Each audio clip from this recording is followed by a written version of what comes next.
Hello, my friends. In today's video, I've got a cigar box. Now, this is a new cigar box. I actually just went into a vape store and asked if they had any empty cigar boxes, and the guy gave me this. So, if you guys are looking for some boxes, definitely check out those vape stores, smoke shops. Maybe they have them, and if they're selling them, maybe they'll just sell them really cheap. I don't know. But anyway, I want to start prepping this piece. I'm going to take off anything I can remove with some heat and a razor blade. And you can also add a little bit of water to that paper. Since this is a wood box, I don't have to worry too much about it warping as if you would if it was an MDF, but this paper is pretty thick. If you can get some of that top layer of paper off and apply a little bit of water and then just kind of move that water around over that paper, then it does tend to come up a little bit easier. Just be careful. You don't want the water sitting there for too terribly long. And I also picked up this sewing box, and thank goodness it doesn't have any paper to remove, but it is going to need to be sanded and cleaned. And then I've got this old wood box. One of the feet are missing, which is okay. We are going to remove those feet. I'm just going to take a little hammer and knock those right off, just being careful to make sure I'm not going to peel any of the wood away from the box. And these were just so old on there that it was really easy. And then this has got that layer of paper on top as well. So with my heat gun, I'm just going to see if I can get some of that adhesive softened up so I can take a little scraper and just kind of work it up under that paper and just scrape away, just being careful we're not digging into the wood. And if that razor blade is not working out too well for you, grab one of these little scrapers. I believe they're called like a spackling tool, maybe. I can't recall. However, they work very well at scraping this paper off. You've got a lot more surface there to work with, and you can use that, but don't do what I did. Do not touch that metal when that heat has been near it because you will burn yourself. All right, once I have all three of those pieces pretty much prepped and ready to take out into my garage with I'm using a 120 grit sandpaper because some of these pieces are a little old. The wood seems a little bit thinner than like a real thick piece of wood. I didn't want to use an 80. I was afraid I would get too far into the wood. So I am using a 120 grit, and I'm just going to completely go over in all of the spots that I can reach. And then if I can't reach any spot in particular, then I'll just finish up sanding it once I get it into my craft room, and I'll just finish sanding by hand. But once I go over all these pieces with a 120 grit, I'm going to go back over them with a 220 grit just to kind of smooth everything out. All right, so once we're back in the craft room, I am going to start with my sewing drawer. Now, I have made over a sewing drawer before, and somebody had mentioned they would have loved to have seen it in more of a color. So instead of doing a white and distressing it back, that's what we're going to do. We're going to do some color. But on the front of the sewing drawer, it's got a little hole that I want to cover up. Now, I was wanting to put like a little ribbon piece right on top of that. I thought it would look really cute. I did start out using this mold right here, and I was just really going to try to just get the ribbon piece off of this. I believe this is like the brooch mold from IOD, if I'm not mistaken. But when I got it all said and done, I didn't like the way it had turned out. And you can see right here how that would look. I don't know. There was just something I didn't like about it. So I pulled out some more molds, and I found in the Victorian mold, I found a little bow, and this is what it's going to look like. I've already got it casted. So with some Titebond Quick and Thick, I'm just going to apply a little bit of glue. And I'm just going to wipe away some of that excessive cornstarch that was left on the casting. I just wipe that away with a brush. And with my finger, we're just going to apply this glue, get it all spread out. And then I'm just going to place it right on top of where that hole is. That's going to cover that. And I'm just going to kind of tap it down with my fingers, making sure every little bit is making contact. And then I'm going to set that and let it dry before I move on to my next step. Okay, so I want to try to achieve that antique green color. So I did order some more milk paint. I got in the Pickle, and I've also got Pantry Door. I'm going to mix these two together, just a tablespoon of each color. And then I'm going to add an equal amount of water to that and just mix it up very well. I'm going to let it sit for about 5 minutes just to kind of thicken up. And while that's thickening up, I'm going to grab some painter's tape, and I am going to tape off the top edges of this box. I figure this might make my life a little bit easier, so I'm going to use some painter's tape, and we're just going to cover that up. I just don't want to get any paint inside of this box. I do want to leave it in its natural state, so just apply the tape and then trim off the excess, and we will be ready to paint. And everywhere, with the exception, I'm not going to paint the bottom either. I am going to paint the front. I'm going to get down in there where that knob is. I am going to go over the casting as well. And then I'm going to go along the sides. And I am just kind of tapping this paint on there. It's a little bit on the thick side. So I want to have some chippiness to it. If I can achieve that, I definitely want some crackle. But like I said, I'm just going to tap it all over with my brush. Now, I do like to do sections at a time. That way I can handle my piece. So I dry that coat down on the front so I can go ahead and do the sides. And we're just going to do the sides.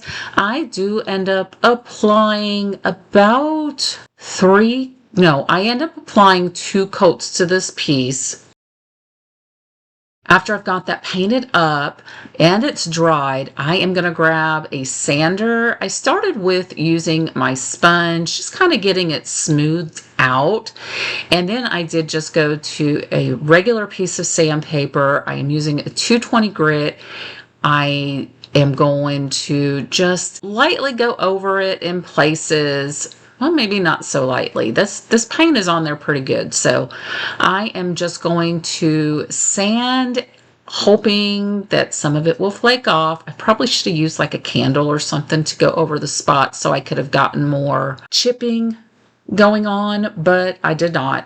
I don't ever think that until after I've done the painting. So it is what it is. Whatever chips off, whatever crackles, crackles. And I just work this all along those 4 sides. And once I get all that dust wiped away, I'm going to grab I believe it's the typesetting stamps from IOD. I'm going to spell out the word vintage, and with some black permanent ink on one side of this sewing drawer, I'm going to stamp that right down, just kind of working my fingers over it.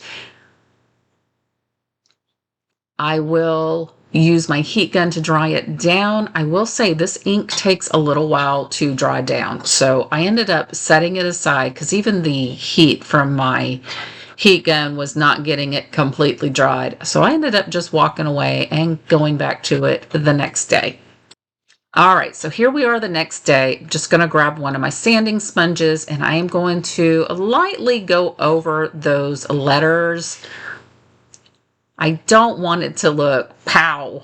Hey, I'm a new stamp when I'm going for a more vintage appearance. So once I'm done with that, I'm going to grab some of this dark oil wax from Sweet Pickins. We're just going to work that in.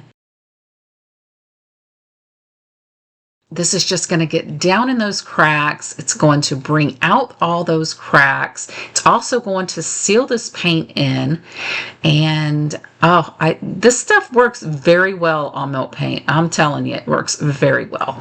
We're just going to work that in all over our paint. And I am going to kind of let that sit there just for a couple minutes. And then with a towel, I'm just going to wipe it back and repeat the process around the other side. Now, as far as the inside, I picked up some citrus shield paste and I'm just going to brush that all in there. It's just going to revive that wood. I also do this to the bottom side as well. And then this project will be complete. And you guys will have to let me know, how did you like this sewing drawer makeover?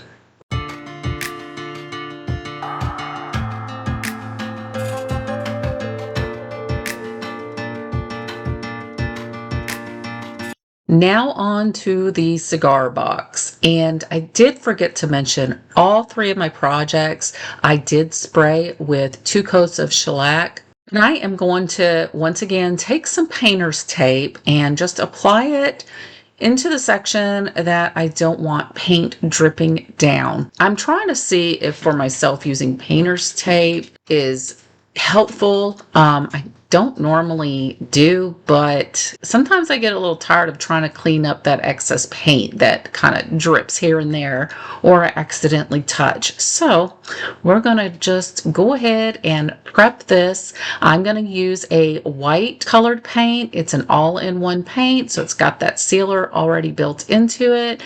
I'm using the brand Paint Couture, but you definitely use any color you want.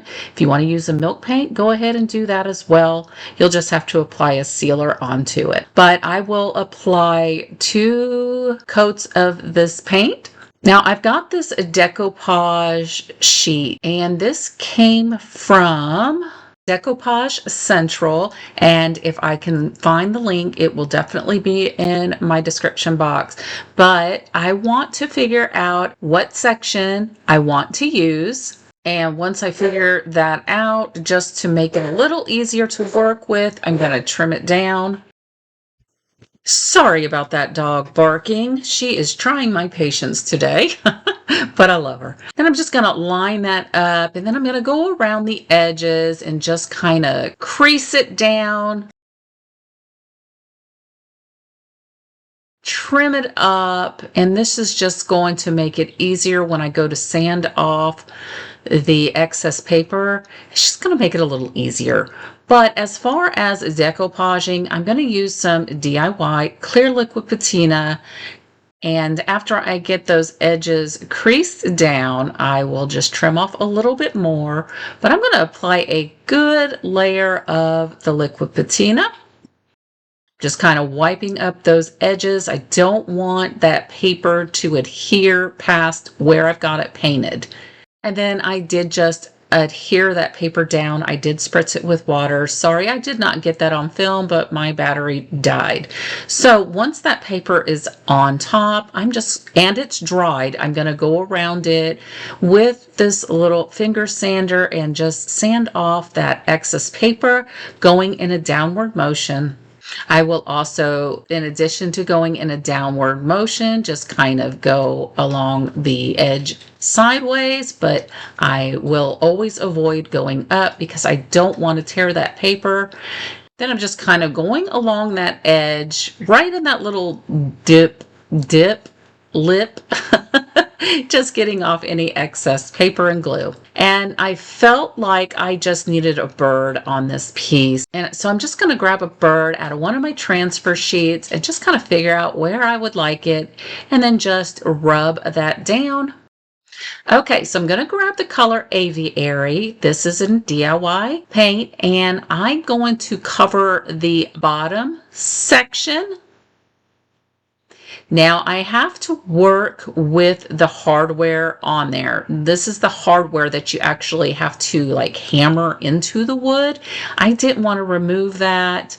The hardware, there was nothing wrong with it. So I didn't want to have to remove it and then worry about it not going back in. So I'm just going to work around it. And I will apply the aviary color all along the bottom section of this box.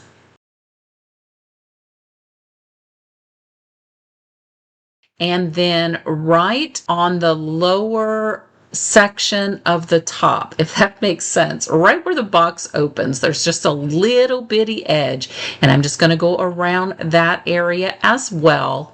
And I will apply 2 coats to this. And to work around the hinges, I just use a smaller brush and just take my time, work around it. You know, if it's not perfect, in my opinion, it's okay. It's a handmade piece. People who buy handmade pieces know there could be, you know, little spots that aren't 100% perfect, and they're okay with it.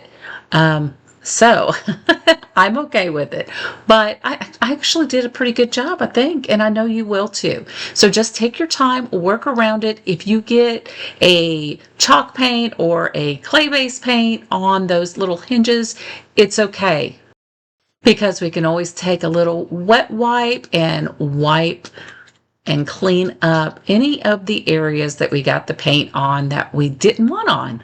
Okay, this is what we've got so far. Once I've got it painted, I did go ahead and do the inside edge as well. And now I'm going to clear the entire piece with some clear liquid patina. And I do end up applying a couple of coats. Now I kind of want to darken up that wood just a little bit. So I'm going to grab some of the dark wax from DIY and go around where we can still see that brown. We're just going to make it a little rich. And if I get some on where the paper is, that's fine, because I'm okay with things looking old. I prefer it. If you don't want that look, then take extra precautions or maybe use a gel stain instead. But we're just going to work that around. If I get some on that paper, I'll use my finger just to kind of shadow it in a little bit, just making it look like it's just some discoloration from aging over time. So I picked up these little dowel caps from Hobby Lobby, and you get quite a bit of them for only $1.49.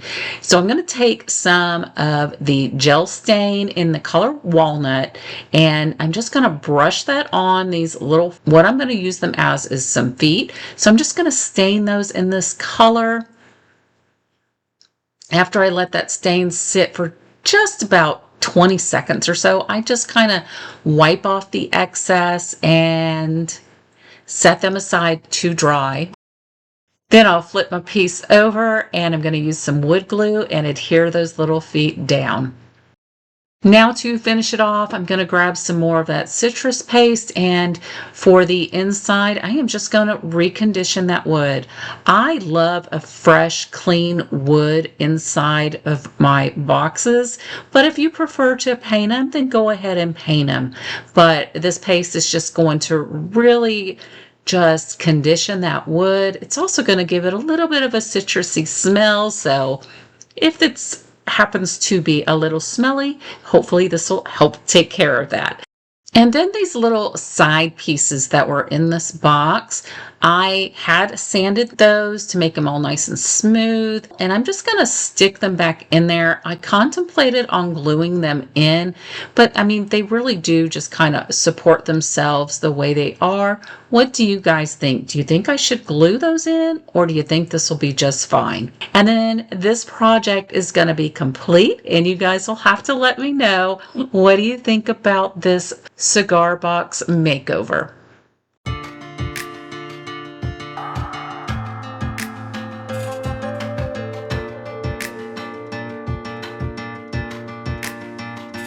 All right, now down to our final project. This old wood box, I'd actually picked this up at a yard sale, and it's got just like this little piece of, looks like maybe the wood kind of broke off of, but I'm just going to use some of this wood filler and just fill in that spot so I don't have this huge gap. Now, I don't, not one to usually mind, little minor issues with a piece, as far as maybe a little piece of the wood is chipped off or whatever, but this was a pretty large. So again, I'm just going to fill it in, smooth it out, let it dry. And then I did sand it down, and I also went ahead and put some painter's tape around the rim on the inside because I don't want to get any paint on there. So the first thing I'm going to do is grab some of that white all-in-one paint and paint the top of this box with 2 coats.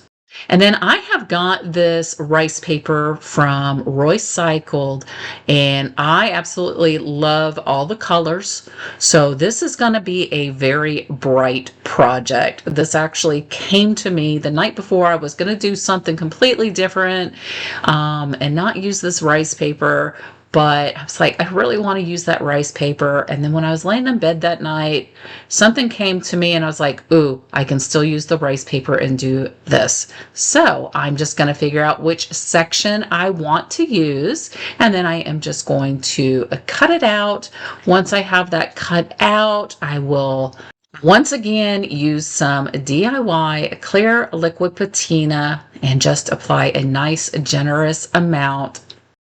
I do spritz that paper with some water. It just allows me to move this paper around a little bit longer. And you can see when I trimmed it out, I kind of went just a little wonky at the corner, but that's okay. But I am going to use some cling wrap. We're just going to smooth that paper all along. Now, one of these days, I'm going to try using a sponge instead of this cling wrap because I'm finding that the more I go over it with the cling wrap, it's kind of pulling up some of the paper. And that would probably even happen with the sponge. So I don't know. But anyway, I also kind of roll it down nice and smooth and just work it, making sure I don't have any air bubbles.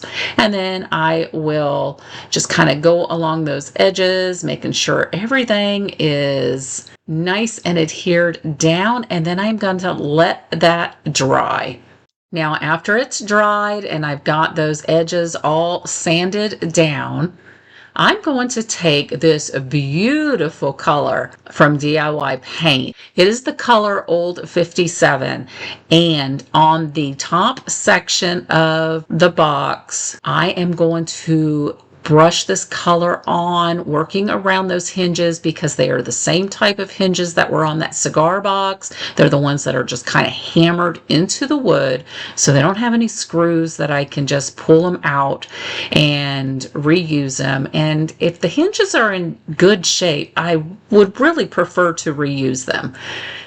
So we're just going to work around, and I am going to apply 2 coats along this section all the way around that box. And then I've got this other gorgeous color from DIY Paint in Sea Glass, and I am going to paint this on the bottom section of that box all the way around, and I also apply 2 coats. Okay, so the one thing that I don't have a lot of experience in is blending and giving that ombre appearance, but I'm going to try it on this piece. So I'm going to be using this sponge dauber. I've got one for each color. So I'm going to start with the top section. I'm just going to go over that. This will be my 3rd coat on this section, and just kind of get that paint all around. I'm going to do one side at a time.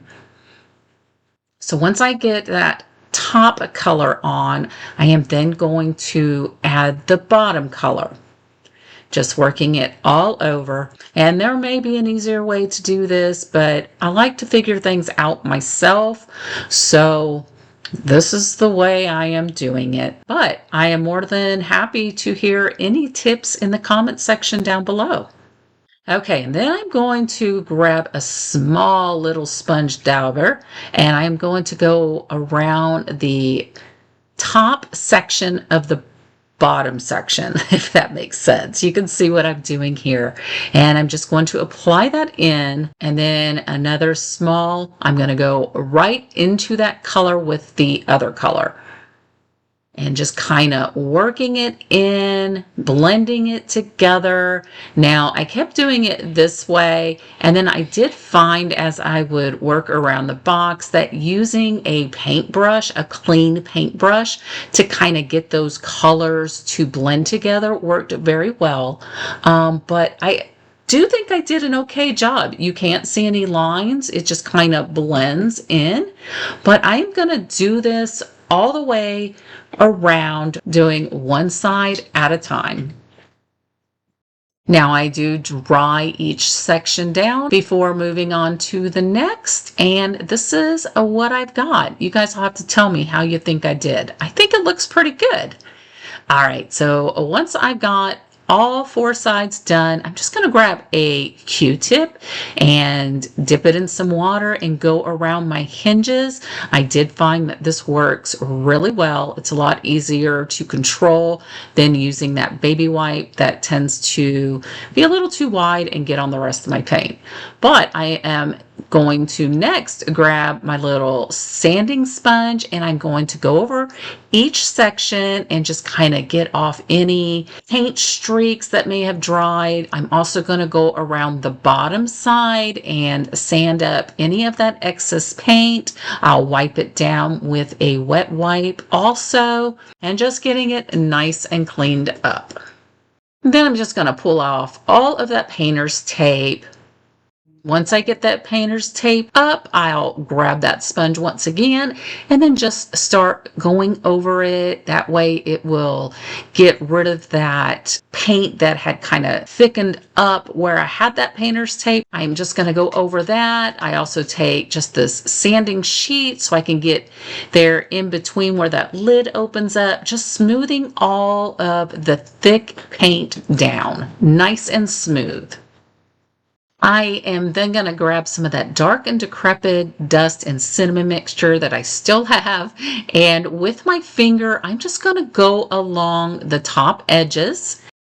And I also added some feet on the bottom, just like I did in the last box. I also conditioned the inside of this box, and then this project will be complete. And you guys will have to let me know which of these three projects was your favorite. And I appreciate you guys for spending some time with me today. And I hope to see you again next week. Bye-bye.